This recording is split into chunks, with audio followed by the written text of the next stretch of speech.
Well, I need to show some old and one new radio, 3 specimen treasures from the past. You know, I don't have a solitary man cave to do operations. If I were to wait to be alone and not let the little elves, my little twin elves squeaking in the background, if I wanted to avoid that, I would never make any videos, so I apologize. What I wanted to look at was the CC Crane, the CC Radio 2E. I've had it for about 2 years. It's a very serviceable radio in the kitchen. It has bass and treble controls. It pulls all stations in. It's been a good performer.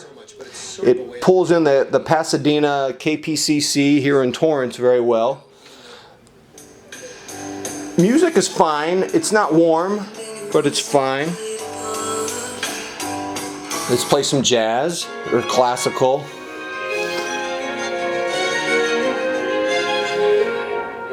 The treble helps. It has all your clock functions. I don't like to use it as a clock radio.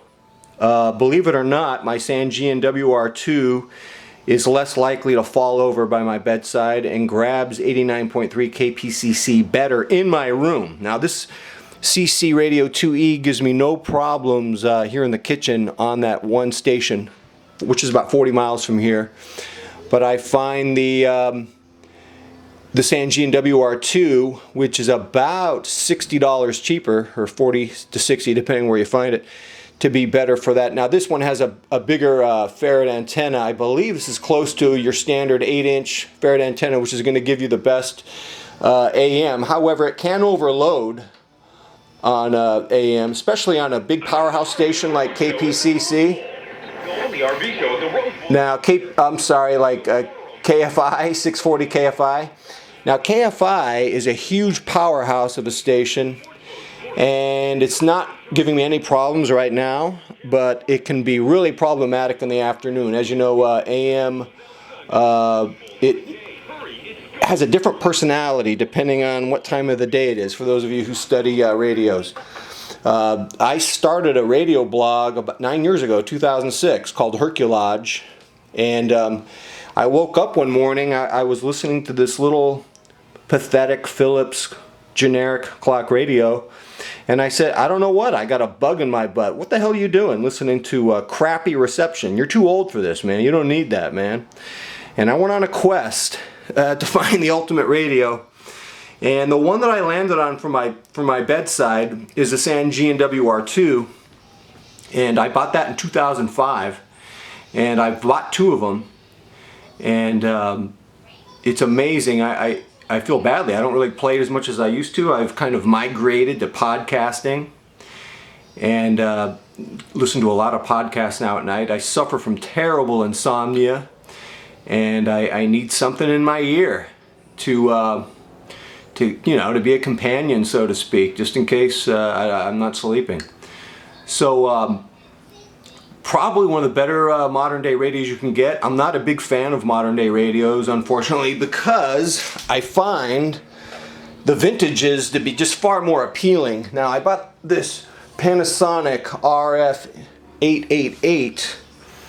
I bought this several years ago, I don't know, 6 years ago, mint condition for $200, and you can buy them. They're quite common. They're not rare radios. You can buy them typically for $100, and the sound is huge. Come in, you can sit in on a live broadcast. It's just absolutely, oh great, they're having a pledge drive. You know, I hate pledge drives. Ah yes, beautiful, your local NPR station having another pledge drive. This speaker could blow out the entire neighborhood while you're washing your car if you wanted to. They don't make speakers like this anymore. It's a very heavy radio. The AM sound is quite amazing. And the problem with vintage radios, and let me just go on to say that they're just such a pleasure to listen to compared to the modern day radios. The sound is more intimate, more close. And here is probably my favorite looking radio, one of my favorite looking radios of all time, the Panasonic Rf 877. I bought this with the antenna, the top of it broken off. It goes up this far. And let me tell you something, reception is so good on this that you don't even need the antenna to be pulled up that much. You can't see it anyway. This also has one of those gyro AM antennas, so you can actually rotate the ferret bar this way, and it's a wonderful. Now these are hard to find, and I kind of like to call these G.I. Joe radios. I don't know, it reminds me of G.I. Joe. There's like an army green color to it, and gosh, I am completely someone who just geeks out on this style of radio. This dial almost looks like the dial you'd find inside a jet, a fighter jet or something. I totally geek out with radios like this, and from talking to engineers who worked with top-of-the-line radio companies like Panasonic and Sony. I've talked to Ed, who's my neighbor, and he's a retired engineer, and I believe he worked for both Sony and Panasonic. He just said these are too expensive to build now, that, you know, the cost analysis for these bean counters who work for electronic companies, they have no interest in building radios of this high quality. And Ed was kind enough to let me borrow the Panasonic Rf 220. Man, I hope I said it right. And it's the best sounding radio I ever heard. If I said the wrong number, correct me. Thomas at SW Post just bought one, and he asked me if he should get one. I said, you really do need to get it. This is the Sony Icf 5500. You can find these on eBay for about $80, and very good performer. Big sound, great AM and FM reception. Now the problem I'm having as a non-tech guy is that what happens inevitably with these vintage radios is you start getting static on the volume and on the tuner controls, or even on the on and off switch. Oxidization is the problem. And you know, you can buy deoxit, and that may help to some degree, but inevitably you're going to have to open it up and clean out the pot. And I don't know if I have time to do that, or learn to do that. I should, or maybe I'll pay Ed to do it, but this one needs it. It's giving me some static on FM, and sometimes it's intermittent on and off, and so is the Sony. I have had no problems with the Panasonic RF 888. As I told you, I bought this in mint condition, and it's quite something. The only warning I have for you, if you buy a vintage radio and it's a mint condition one, it's going to depress you from buying new radios. The new radios just don't have the weight, the solid feeling, the magisterial sound. And if you have to get a modern day radio, and I understand that, if you need the convenience of digital PLL synthesized tuning with presets, and you know, my wife and I do need that, because in the morning at breakfast we're toggling a lot. You know, I'm listening to NPR, she's listening to K-Rock in 95.5 or whatever. And so the C Crane 2E is pretty good. Do I have any complaints about it? Sometimes the preset buttons feel a little sticky. So does the power button.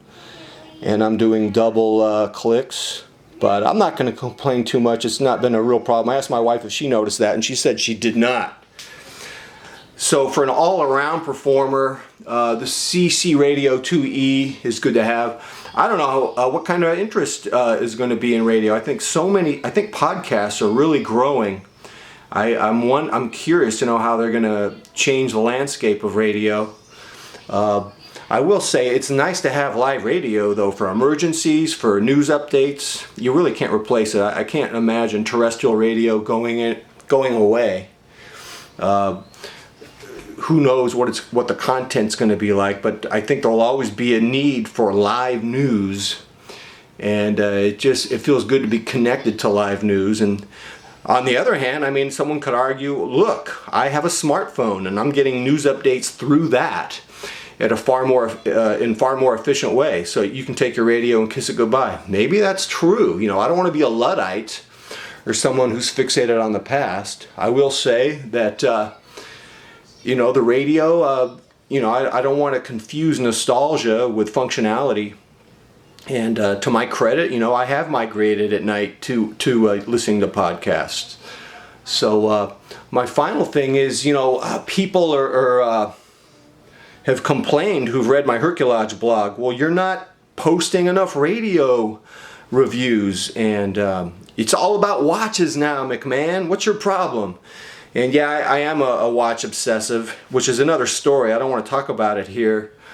But as far as radios go, every room in my house has a nice functional radio that I'm happy with. I don't have a lot of room to buy or review new radios. Part of me wants to buy the $200 Sangean 909 and find a home for it in one of my rooms. But another part of me is like, dude, you have 5-year-old twins and they already busted up your Grundig G4000. That's busted up. They knocked that over enough times to kill the antenna, break the case, the housing of the unit. And they even dropped your Sangean Wr2 in your bedroom, and you got some chips in that. So I'm not particularly wild about having radios throughout the house, and antennas snap off quickly, and my girls are very inclined to fiddle with them, and it makes me nervous. And so combine that with the fact that all my rooms are full of high functioning radios. I got the C Crane SW in my office, and I've got my kitchen radio set up. I got the bedroom, the bathrooms have C Crane radios in them, so I seem to be okay for now. And that's about it. I just wanted to show you my radio status here on this video, and that's it. I am out.